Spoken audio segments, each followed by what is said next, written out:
नमस्कार, आप देख रहे हैं एनएमएफ न्यूज। मैं हूं आपके साथ श्रावनी पटनायक। मेरे साथ मेरे सहयोगी अभिषेक पुंडीर भी मौजूद हैं।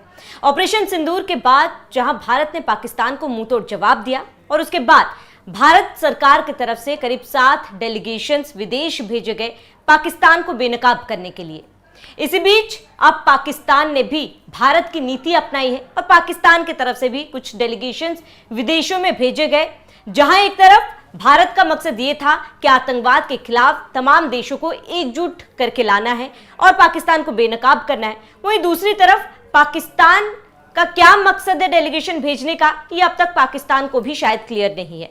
ऐसे में एक डेलीगेशन वॉशिंगटन गया हुआ है और यहां पर उन्होंने अमेरिका के सामने ये माना है कि इनके कई बड़े एयरबेस तबाह हो चुके हैं, जिसके बाद पाकिस्तान गिड़गिड़ाने को मजबूर है और अमेरिका के सामने भीख मांग रहा है कि उन्हें तमाम मिसाइल्स और इसके साथ ही एयरबेस सिस्टम अपग्रेड करने में अमेरिका मदद करे।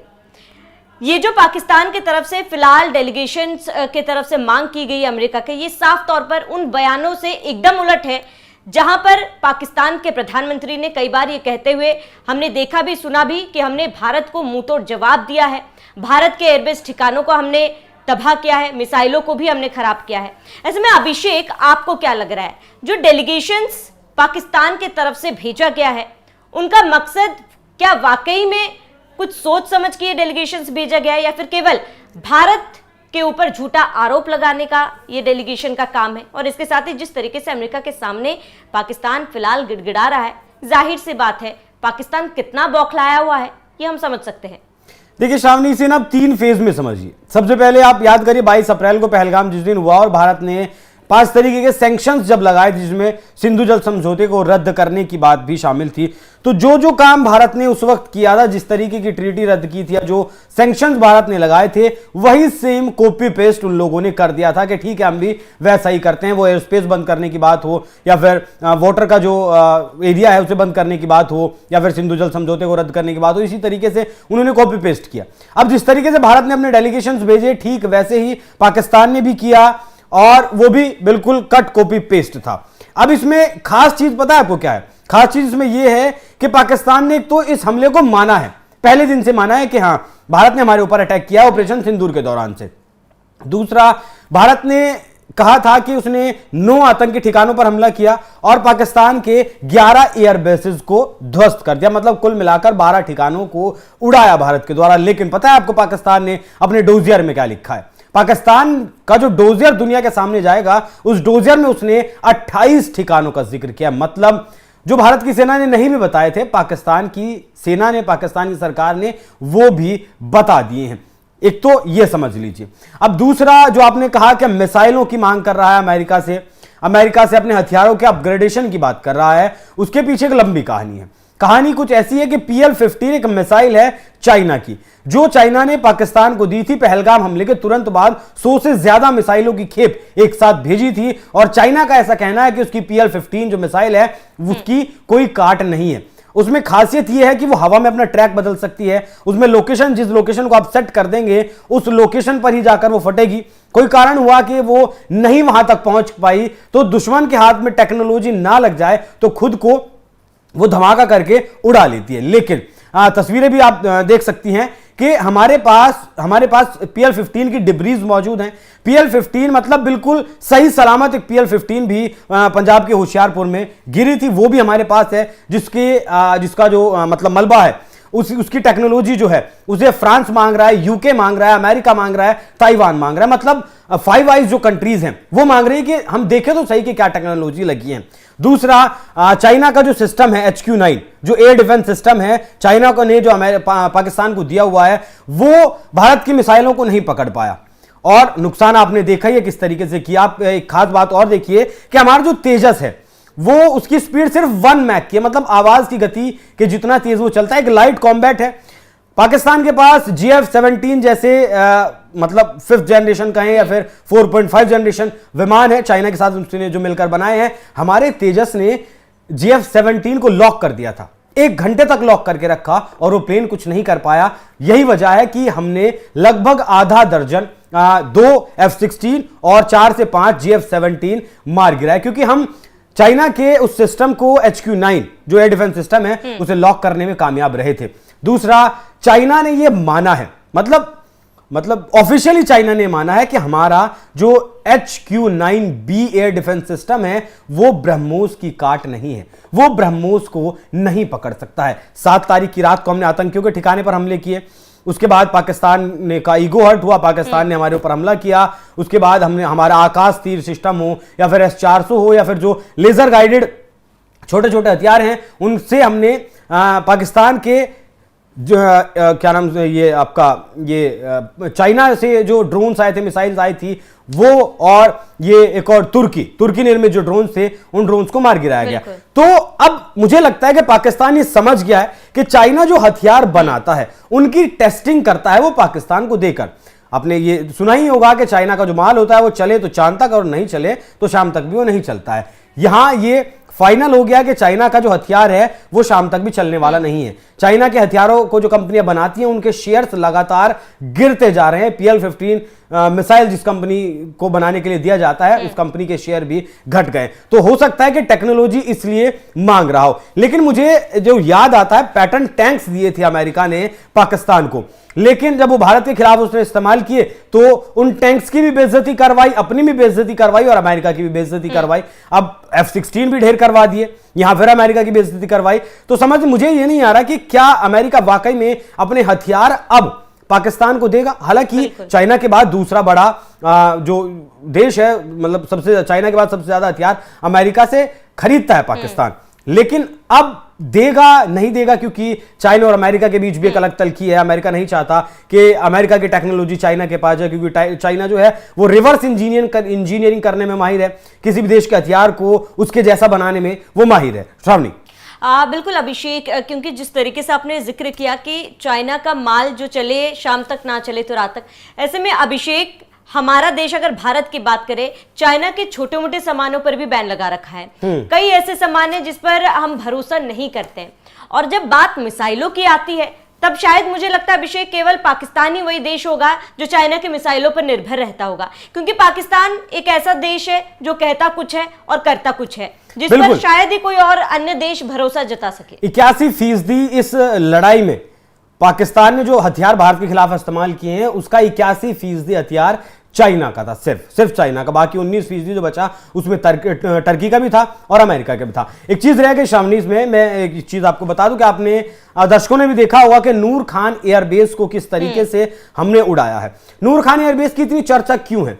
नूर खान एयरबेस की चर्चा इतनी इसलिए है क्योंकि जितने भी एयरबेसेस पाकिस्तान के हैं उन सबका कमांड सेंटर था नूर खान एयरबेस। उसके हैंगर में जितने F-16 खड़े थे उस पर मिसाइल जब दागी गई तो उस एयरबेस का मतलब मलबा भी पाकिस्तान ने वहां से नहीं हटाया और उसको प्लेन करवा दिया। ये नूर खान एयरबेस इसलिए भी अहम हो जाता है क्योंकि जब अमेरिका अफगानिस्तान में हुआ करता था, तालिबान से जब लड़ रहा था 2 दशक तक, तब ये नूर खान एयरबेस अमेरिका के ही अंडर हुआ करता था, अमेरिका ही से चलाया करता था। अमेरिका से क्या सामान आता था, यहां क्या उतरता था, कैसे हथियार, क्या कुछ, वो अमेरिका के नागरिकों को, अमेरिका की सेना को भी नहीं पता। और पाकिस्तान के एक पत्रकार हैं इम्तियाज गुल, मतलब और पत्रकारों जैसे वो नहीं है, लगभग दर्जन भर से ज्यादा किताब लिख चुके हैं और उन्होंने ये दावा किया है कि पाकिस्तान की सेना को यह अधिकार नहीं था पूछने का उस वक्त कि अमेरिका के विमान में क्या सामान इस नूर खान एयरबेस पर लाया गया है, किसी की हिम्मत नहीं थी। अब नूर खान एयरबेस पर हमला हुआ है, सुनने में यह भी आया सूत्रों के हवाले से कि अमेरिका के कुछ सैनिक वहां मौजूद थे, वो मारे गए हैं, F-16 मारे गए हैं। अमेरिका नहीं चाहता कि यह खबर पुख्ता तौर पर बाहर आए कि F-16 मारे गए हैं। दूसरा, अभी खबर यह भी है कि नूर खान एयरबेस पर जैसे ही हमला हुआ उसके बाद 4 और एयरबेसेस पर, मतलब नूर खान एयरबेसेस को मिलाकर 3 और एयरबेस पर अमेरिकी की जो सेना है वो आ चुकी है, वो अपने उन एयरबेसेस का जो कंट्रोल है अपने हाथ में ले चुकी है। और जिस तरीके से किराना हिल पर हमला हुआ, किराना हिल वो जगह है जहां पाकिस्तान का परमाणु संयंत्र है, परमाणु हथियार जहां रखे हैं, उसके एंट्री गेट पर जिस तरीके से हमला हुआ, और पिछले 1 महीने में, जब से हमला हुआ, पिछले 1 महीने में शामनी 21 बार पाकिस्तान में भूकंप आ चुका है। पता नहीं ये महज एक संयोग है या फिर प्रयोग है। उसी दिन अमेरिका का B-350 एक विमान है जो न्यूक्लियर रेडिएशंस को चेक करता है कि कहीं न्यूक्लियर रेडिएशन लीक तो नहीं हुई है, वो वहां पहुंचा था। बोरोन जो एक सब्सटेंस होता है न्यूक्लियर रेडिएशन को न्यूट्रलाइज करने के लिए, वो मिस्र से पाकिस्तान पहुंचा था। तो बहुत सारा नुकसान पाकिस्तान को हुआ है और शायद मुझे लगता है कि अब एक तरफ चाइना के हाथों बिका हुआ है पाकिस्तान, और अब दूसरी तरफ मतलब अमेरिका के हाथों पहले ही बिका हुआ था। अब चाहता, मुझे ऐसा लगता है कि चाइना पर थोड़ी सी निर्भरता कम करके, जो क्वालिटी उसके हथियारों की उसने देखी है, शायद पाकिस्तान जाना चाहे अमेरिका की तरफ। बिल्कुल अभिषेक, यहाँ पर एक ऐड ऑन करना चाहूंगी। जो डेलीगेशन अमेरिका गया है फिलहाल, उसको लीड बिलावल भुट्टो कर रहे हैं। वही बिलावल भुट्टो जो लगातार गीदड़ भपकी भी देते हैं, वहीं दूसरी ओर भारत से समझौते की भी बात करते हैं, भारत से बातचीत करने की भी बात करते हैं कि आतंकवाद के मुद्दे पर बात की जाएगी। लेकिन इसी बीच एक अन्य अधिकारी ने यह माना है कि अगर भारत जंग जारी रखता तो अब तक पाकिस्तान मलबे में तब्दील हो चुका रहता। ये बयान कितना कॉन्ट्राडिक्टरी है कार्तिक, हम ये इस तमाम बातों से समझ सकते हैं। जब आर्मी चीफ असीम मुनीर ने ये कहा था कि भाई हमने तो मुंह तोड़ जवाब दे दिया है भारत को, सीज फायर, भारत ने मजबूरी में सीज फायर के लिए बात कही और सीज फायर के लिए माना है क्योंकि पाकिस्तान ने भारत को मजबूर कर दिया। वहीं ये डेलीगेशंस वहां पर जाकर इन तमाम बातों का जिक्र कर रहे हैं कि अब तक अगर भारत ने जंग जारी रखा होता तो पाकिस्तान मलबे में तब्दील हो चुका रहता। ये साफ तौर पर पाकिस्तान की बौखलाहट ही तो है। पाकिस्तान एक ऐसा देश है श्रावणी, 71 के युद्ध को पाकिस्तान पता अपने देश में क्या पढ़ाता है बच्चों को, कि हमने जीता है। कारगिल का युद्ध पढ़ाता है हमने जीता है। जो लड़ाई उससे पहले हुई थी 65 में, जो लड़ाई हुई थी उसके बारे में बताता है कि हमने जीता है। तो मतलब पाकिस्तान एक टोल कलेक्टर मुल्क है। मतलब अब टोल देखा होगा आपने, गाड़ी वाड़ी में जाती होंगी तो एक टोल टैक्स आता है, उस पर टोल देते हैं आप, तो आगे बढ़ जाते हैं। पाकिस्तान की कमाई का जरिया अब तक वही रहा है। जिस तरीके से यूएसएसआर को तोड़ा गया अमेरिका ने, तब उसने अमेरिका की एंट्री अपने यहाँ करवाई, टोल कलेक्टर का काम किया। अफगानिस्तान में जिस तरीके से सेना रही, तब वहाँ एंट्री देता था अफगानिस्तान में पाकिस्तान के एयरबेस से, तब वहाँ टोल कलेक्ट करने का काम किया। तो मतलब जंग लड़ना तो ये लोग चाहते हैं, लेकिन जंग लड़ने का जज्बा इनके पास नहीं है, क्योंकि इन लोगों की जो शील्ड है ना, पाकिस्तानी आर्मी की जो शील्ड है, वो इनके आतंकवादी हैं। तभी ना जो 100 से ज्यादा आतंकवादी मारे गए, उनके परिवारों को 1 करोड़ रुपए दिए गए एक आतंकवादी के बदले। क्यों दिए गए? इसीलिए दिए गए ना क्योंकि वो पंजाब के ज्यादातर जो सैनिक हैं वो पाकिस्तानी फौज में भर्ती हैं और वो एलीट आर्मी होती है। दाने दाने को का मोहताज है वो। नहीं, वो तो पाकिस्तान कहता है कि घास की रोटी खाएंगे लेकिन परमाणु जरूर बनाएंगे, हथियारों से हम खुद को लैस रखेंगे। पीओके का बजट 14% घटाकर इन लोगों ने अपना रक्षा बजट बढ़ा लिया है। पीओके का बजट बढ़ाकर, जो लगभग 1000 बिलियन डॉलर का पाकिस्तानी रुपये का बजट हुआ करता था पीओके का, उसे घटाकर 860 बिलियन पाकिस्तानी रुपए कर दिया है।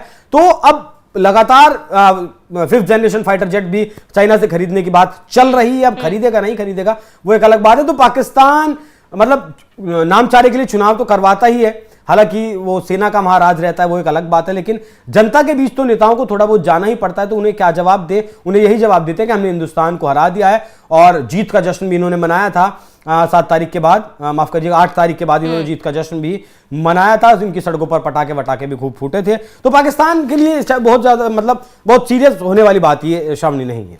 बिल्कुल अभिषेक, जाते जाते एक आखिरी सवाल कि जिस तरीके से हथियारों के लिए अमेरिका के सामने पाकिस्तान गिड़गिड़ा रहा है, क्या अमेरिका इन तमाम चीज़ों के लिए मानेगा? क्या भारत के साथ वो रिश्ता खराब करना चाहेगा? और एक और सवाल ये कि अगर अमेरिका हथियार दे भी देता है तो क्या पाकिस्तान अफोर्ड कर पाएगा?